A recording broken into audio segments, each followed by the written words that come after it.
प्रणाम अलैकुम दोस्तों।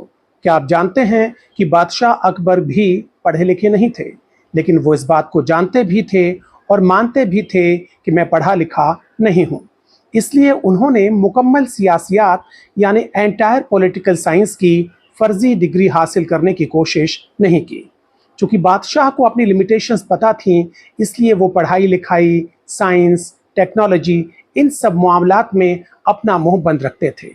चूंकि बादशाह ने खुद कभी परीक्षा नहीं दी, इसलिए उन्होंने बच्चों को कभी ये नसीहत भी नहीं दी कि गणित के इम्तिहान में कठिन सवाल पहले सॉल्व करने चाहिए, या नाले की गैस से चाय बन सकती है, या बादलों का फायदा उठाकर मुगलिया जहाज रेडार से बच सकते हैं।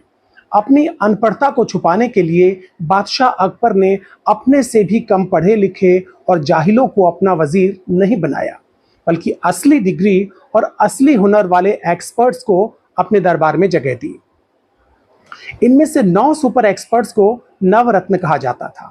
ये नवरत्न चूंकि एक्सपर्ट्स थे, इसलिए बादशाह इनसे सलाह लेते थे, सलाह देते नहीं थे, और देते भी तो नवरत्न फालतू की सलाह को एक्स्ट्रा टू ए बी मानकर इग्नोर कर देते थे। दूसरी बात अकबर बादशाह में ये खास थी कि वो सही आदमी से सही काम लेते थे। मसलन राजा टोडरमल एडमिनिस्ट्रेशन और रेवेन्यू के एक्सपर्ट थे और तानसेन संगीत के। तो अकबर बादशाह ने कभी तानसेन से ये नहीं कहा कि आप रेवेन्यू संभालिए, राजा टोडरमल गीत गाएंगे। कहने का मतलब ये कि बादशाह अकबर ने हिस्ट्री में एमए करने वाले को रिजर्व बैंक का गवर्नर नहीं बनाया।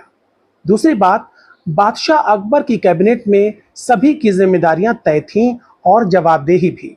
ये नहीं कि रेल का मामला हो तो खेल मंत्री जवाब दें, खेल के मामले में तेल मंत्री बोलें, तेल के मामले में जेल मंत्री बयान दें। बादशाह अकबर के मंत्री अपना अपना काम किया करते थे, खो खो का खेल नहीं खेलते थे। बहरहाल बादशाह अकबर ने सड़कें बनवाईं, शानदार इमारतें बनवाईं, सराय बनवाईं, बहुत कुछ बनवाया, लेकिन जीते जी अपने नाम से जलालुद्दीन मोहम्मद अकबर स्टेडियम नहीं बनवाया। उन्होंने कभी अपनी नाकामी का ठीकरा अपने बाप हुमायूं के सर पे नहीं फोड़ा।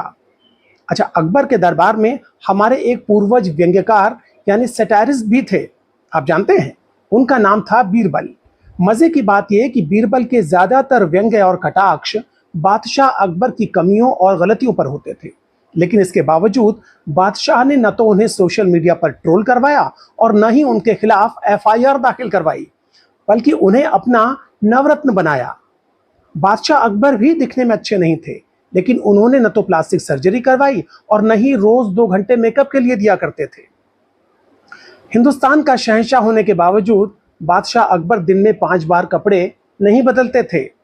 बादशाह अकबर गलत फैसला देने के लिए मुंसिफ और काजी पर दबाव नहीं डालते थे, रियाया से किए हुए वायदों को भूल नहीं जाते थे, सब कुछ एक्चुअल और ओरिजिनल करते थे, पुरानी योजनाओं के नए नाम नहीं रखते थे।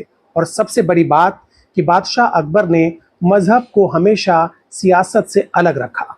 अपनी प्रजा में उन्होंने कभी धर्म के आधार पर भेदभाव नहीं किया। उनके 9 में से 4 रत्न बीरबल, मानसिंह, टोडरमल और तानसेन हिंदू थे, और बाकी सब भी हिंदू मुसलमान करने वाले लोग नहीं थे, बल्कि फैजी ने महाभारत और गीता का फारसी में अनुवाद किया। और रहीम के बारे में, अब्दुल रहीम खान खाना के बारे में तो सब जानते हैं कि वो ब्रजनंदन भगवान श्री कृष्ण के अनन्य प्रेमी थे। तो इस तरह बादशाह अकबर ने साबित किया कि राजा अनपढ़ होते हुए भी महान हो सकता है, बशर्ते उसका दिल साफ हो और सोच बड़ी हो, बशर्ते राजा झूठा, मक्कार, धोखेबाज और नफरती न हो।